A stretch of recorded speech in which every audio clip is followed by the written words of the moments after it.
I'd say two different ways, and they're opposite ways. Mislim, da ljudje najbolj napačno razumejo milost iz dveh zornih kotov in mislim, da sta obe napačni. One way is that people think, okay, grace is like a reward, and if I just check off the boxes and do the right things, then I'll get that reward.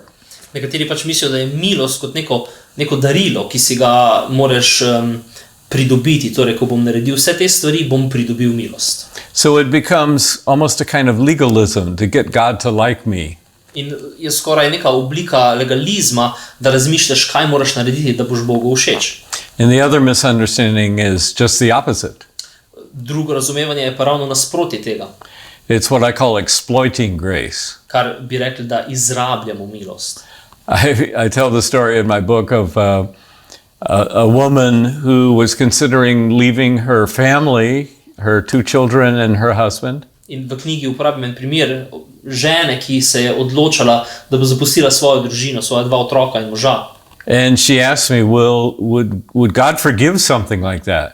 In me je vprašala, ali bi Bog odpustil nekaj takšnega.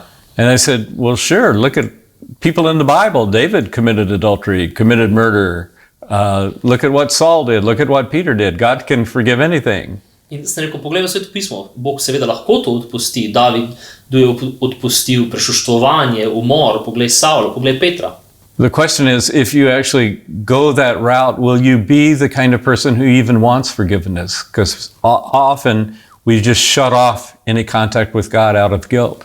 Ampak vprašanje je, če boš ti izbral takšno pot, ali boš oseba, ki bo želela odpuščanje. Zato, ker velikokrat gremo po takšni poti, se odstranimo, od Boga se zapremo.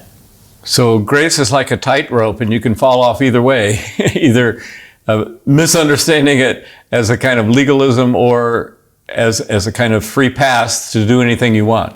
In zato je milost kot neka napeta vrvica, po kateri hodimo in lahko padeš na eno ali drugo stran, ali jo gledaš zelo legalistično, nekaj, kar si moraš pridobiti, ali pa po drugi strani je to dovoljenje, da delaš karkoli hočeš.